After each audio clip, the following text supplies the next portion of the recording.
Pour bien des jeunes béninois en situation de handicap visuel, le défi est grand. D'ailleurs, leur nombre s'accroît de jour en jour. Les aveugles représentent à eux seuls au moins 9% de la population béninoise. Émilienne perd la vue à 19 ans. La native d'Agonli, dans le département du Zou, vit avec sa cécité. Elle continue sa vie après un destin tragique. J'ai fait du primaire jusqu'au collège à Porte-Novo, capitale du Bénin. Et c'est arrivé en classe de 4e que j'ai commencé par avoir problème de vision. Et de là, je suis venue à Parakou, à Boko, pour les soins. Et arrivé à Boko, ils m'ont dit que j'allais sur une opération. Donc je suis restée et on m'a opéré les 2 yeux. Après l'opération, tout allait bien. Donc je suis retournée à Porto-Novo. Et de là, comme je n'arrivais pas à bien lire les cours, j'ai finalement laissé et j'ai commencé la restauration et l'hôtellerie à Cotonou, à Calavi, à Saint-Joséphine-Bakita, chez les sœurs. Et c'est après cela, pendant les congés de Pâques en 2008, que je suis venue pour les soins à Boko ici et arrivé un vendredi soir. Et la nuit, j'ai perdu la vue. L'État béninois mène des activités de réadaptation et d'intégration des personnes handicapées à travers des stratégies diversement structurées. L'État fait énormément dans le domaine de l'éducation et de la formation des personnes handicapées de la vue. J'en veux pour preuve les écoles spécialisées créées dans le pays, même si c'est très peu. Nous avons une école des personnes handicapées de la vue, le centre de Cotonou à Segbea, il y a le centre de Parakou et puis il y a aussi les centres privés. L'État dispose d'une batterie de mesures pour faciliter la formation et l'éducation des personnes handicapées. Au nord du Bénin, précisément à Parakou, les archives du Centre de promotion sociale des aveugles indiquent bien le passage d'Émilienne. Au CPSA, c'est un amblyope qui assure la réadaptation des élèves handicapés de la vue. Pour écrire le braille, c'est ça. C'est cet outil-là qu'on appelle la tablette. Tu peux déjà regarder.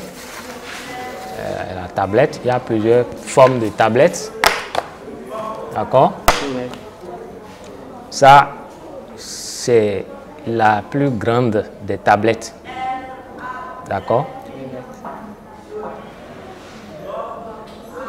Alors, c'est dans la tablette que tu mets la feuille sur laquelle tu veux écrire. Ce que je fais en ce moment avec Aziz, je l'ai fait aussi avec tous les enfants déficients visuels et handicapés tardifs.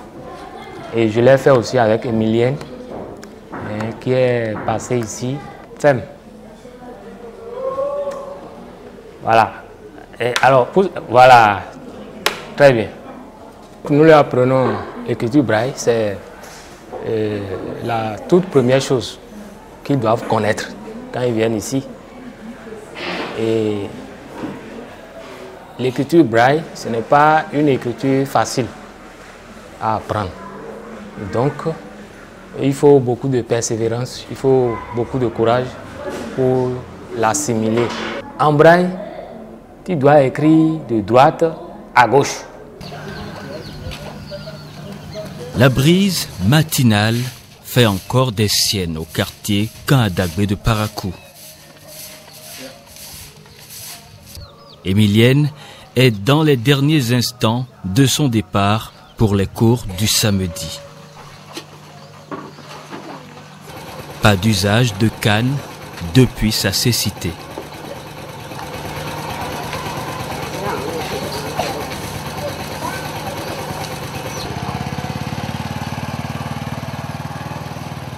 Les 6 premiers jours de la semaine, Emilienne se rend au lycée Mathieu Bouquet à Taximoto. Leipzig en tête du classement avec 6 points d'avance. Week-end de marathon.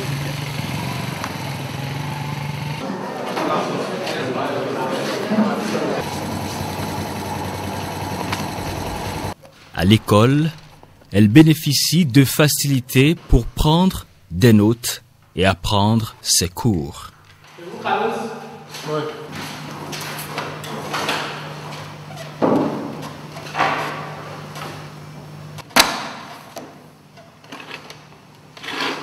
Je suis dans le même quartier avec elle. Son grand-frère m'a parlé d'elle pour dire que je vais la prendre comme abonnement. On a parlé par mois. Et son grand-frère a dit qu'elle va partir tous les soirs à 19h. Et à 19h, au plus à 18h30, je suis là déjà. Et je l'emmène au lycée Mathieu Bouquet. Et à 21h, elle sort à 21h. Et le samedi, elle vient à 7h00. Et elle sort à 21h. Et à 21h, je viens la chercher pour l'amener derrière la gare. On a fait le prix pour 7 000 francs par mois. Des fois, si on est arrivé de l'endroit, elle demande on est où. Et j'ai demandé on est déjà arrivé au lycée Mathieu Bouquet. Si on est arrivé là où elle va rentrer, elle demande on a déjà arrivé. J'ai dit oui, qu'on a déjà arrivé.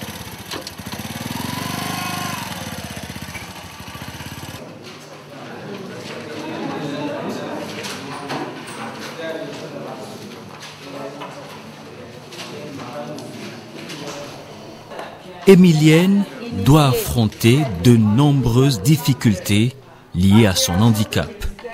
Elle est plus lente et doit fournir plus d'efforts. Tout n'est pas linéaire. En classe, il y a des matières où je n'arrive pas, je ne comprends pas les cours. Par exemple, en maths. En maths et en SVT, je ne travaille pas trop. Parce qu'en maths, par exemple, si la personne se met au tableau, il commence par dire ceci égale ceci. Moi, je ne comprends rien de cela. Et au niveau de la SVT, il faut les documents à exploiter. Donc, nous, on n'a pas les documents en braille. Pour les cours, souvent, on l'aide à... Bon, parce qu'il y a des cours qu'on écrit au tableau, donc on lui dit souvent les cours. Et elle essaie d'écrire. Même au cours d'économie, bon, je suis toujours avec elle. On a le centre de métier de Corel. On a aussi un lycée technique industriel à Kandi, qui est créé à peine 2 ans. Emilienne, malgré son handicap visuel, à savoir qu'elle est non-voyante, elle est venue s'inscrire. Au cours du soir, les quelques cours du soir commencent tous les jours à partir de 19h jusqu'à 21h, voire au-delà. Et les samedis de 7h à midi et de 15h à 21h. Pourtant, elle est régulière, assidue et elle participe activement à nos activités en classe. Moi-même, en tant qu'enseignant, je l'observe. Lorsque je dicte des phrases, j'essaie de voir si elle a démarré le recopiage en appuyant. Elle appuie sur une feuille qui a en dessous un support. Elle appuie. Dès qu'elle essaie d'appuyer, je constate qu'elle a donc fini de noter la phrase. Et là, nous pouvons enchaîner avec une deuxième phrase. Et j'essaie d'aller lentement et de répéter les mêmes mots plusieurs fois, histoire de m'assurer qu'elle a pu prendre note au même titre que les autres.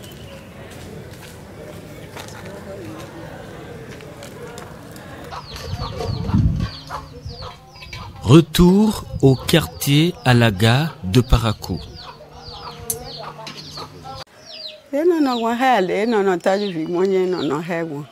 Je prends soin de ma fille comme toute bonne mère. Je lui donne à manger à bonne heure. Le petit déjeuner est toujours au point comme tous les autres repas de la journée. Après le manger, elle se repose et gère son temps. Je lui sers aussi de l'eau pour le bain. Quand il le faut, elle va au cours.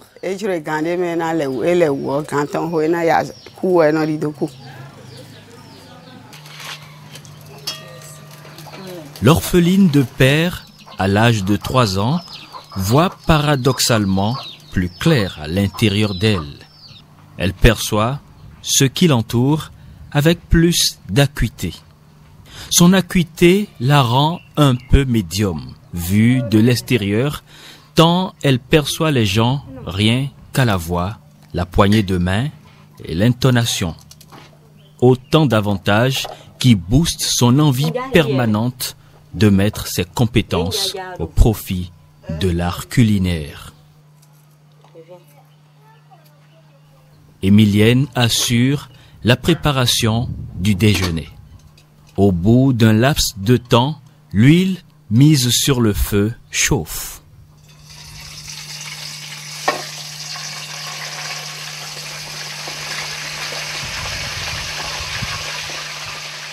La viande préalablement bouillie se fait frire.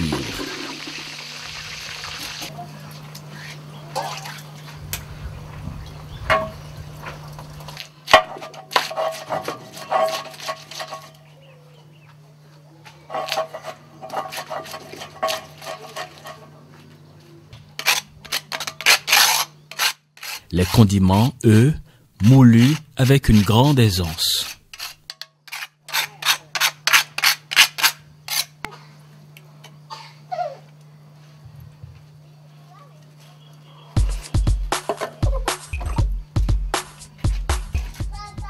Très organisée, Emilienne a en mémoire les moindres coins de sa cuisine.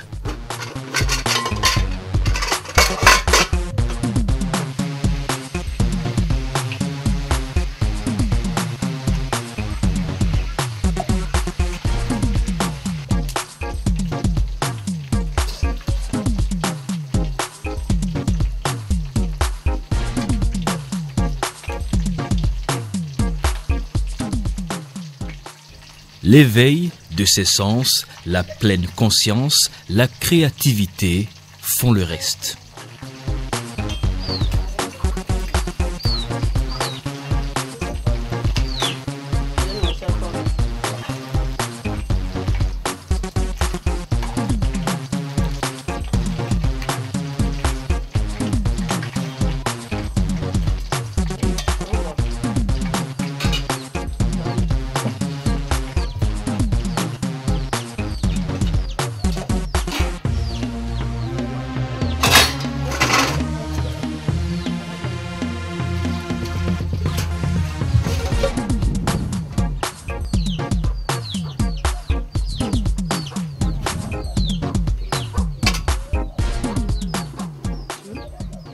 Elle sait parfaitement où se situent les ingrédients et ustensiles.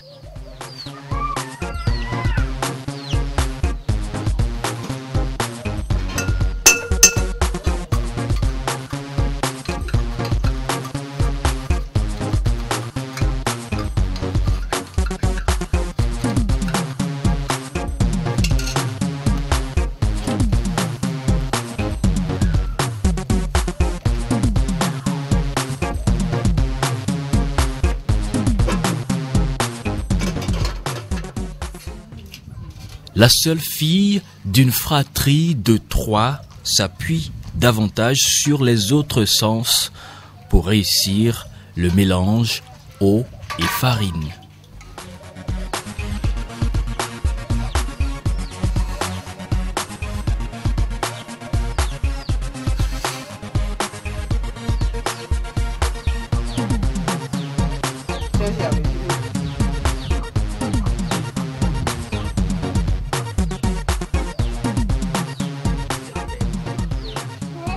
Rien ne la détourne de son envie de réussir la pâte de maïs.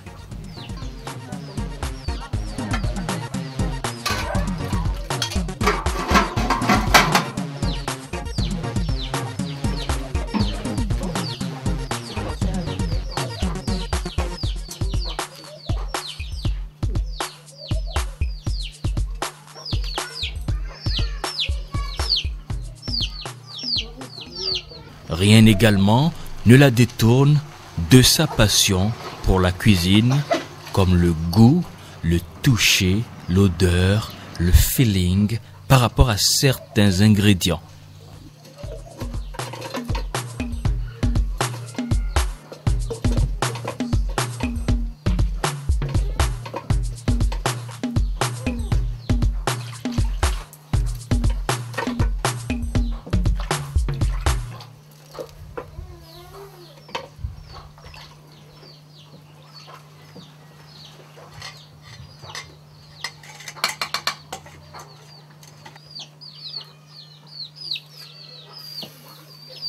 Elle s'accroche même si parfois il y a des choses qu'elle ne peut pas faire de la même façon que les autres.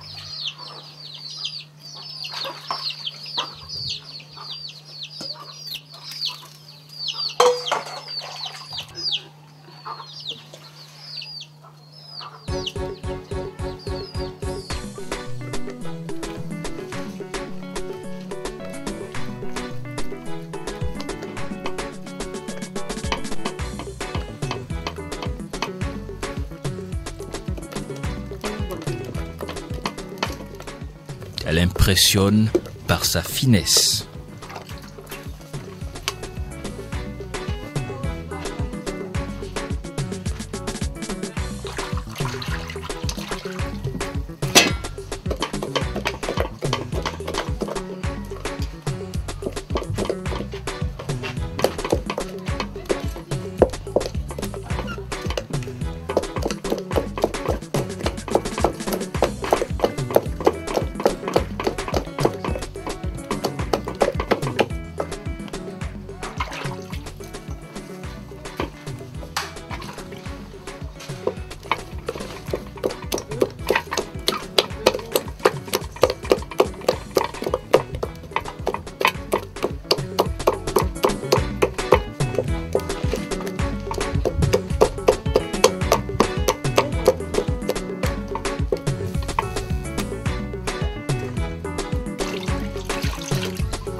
Elle montre que cuisiner sans la vue implique juste un sens de l'organisation.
Je viens de préparer la pâte rouge accompagnée du jus et de la viande.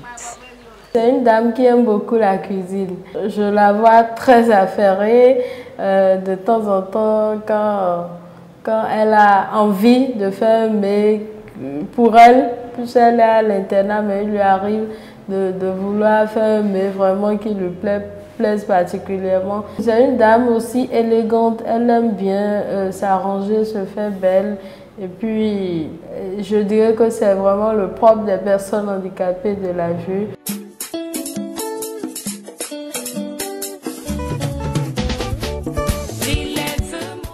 Tous les dimanches, au quartier Bakinkura, l'Assemblée des vainqueurs, église évangélique de Parakou, reste la grande attraction.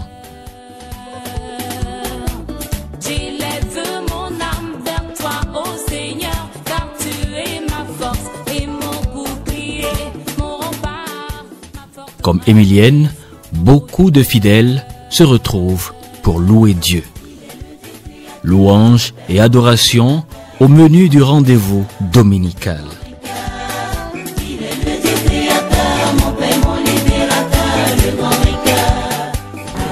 l'Éternel est souverain, parce que la guérison, c'est une acte souverain de l'Éternel. Ce n'est pas l'homme qui guérit, c'est l'Éternel qui guérit. Donc il y a certaines conditions qui aussi amènent la guérison. Nous prions et nous l'encourageons toujours d'espérer à l'Éternel, car ce n'est pas trop tard. Malgré l'existence des dispositions de la Constitution de la République du Bénin qui protège tous les citoyens sans aucune discrimination, les personnes handicapées sont considérées comme des êtres à part dans la société béninoise. Le pacte international relatif aux droits économiques, sociaux et culturels ratifié par le Bénin n'est pas moins défenseur des droits de la personne humaine. Tu ne le sais pas. Si tu écris encore, elle encore. D'accord? Donc, en dehors du problème crucial que constitue l'insertion professionnelle des personnes handicapées, nous avons aussi les difficultés d'accessibilité, donc le manque d'accessibilité des infrastructures, des bâtiments, ou que les gens construisent sans tenir vraiment pas compte, sans tenir compte des normes requises pour permettre la libre circulation des personnes handicapées dans les bâtiments, et à l'accessibilité à l'information et à la communication. Vous savez, pour la personne handicapée de la vue, c'est le son qui compte, c'est tout ce qui est sonore qui accompagne la personne handicapée de la vue. Vous voyez, pour une personne handicapée de la vue, mon ordinateur que j'ai devant moi, je l'utilise parce qu'il est doté d'un logiciel qui est parlant, d'un logiciel vocal. De même, le téléphone, pour faciliter l'utilisation à une personne handicapée de la vue, il faut qu'il soit doté d'une synthèse vocale. La personne handicapée fait beaucoup de choses par le son. Même pour traverser la chaussée, quand elle est seule, elle suit la circulation par le son.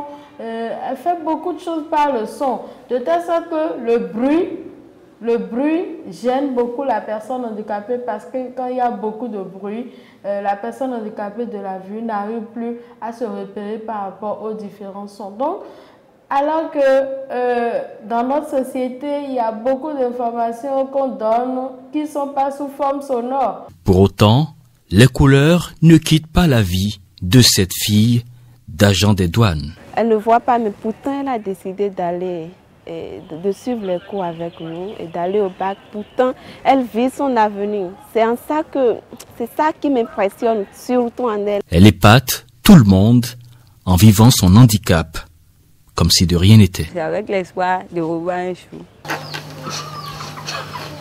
Je vais avec Sandrine. Mais il y a des choses que je ne peux pas vous dire.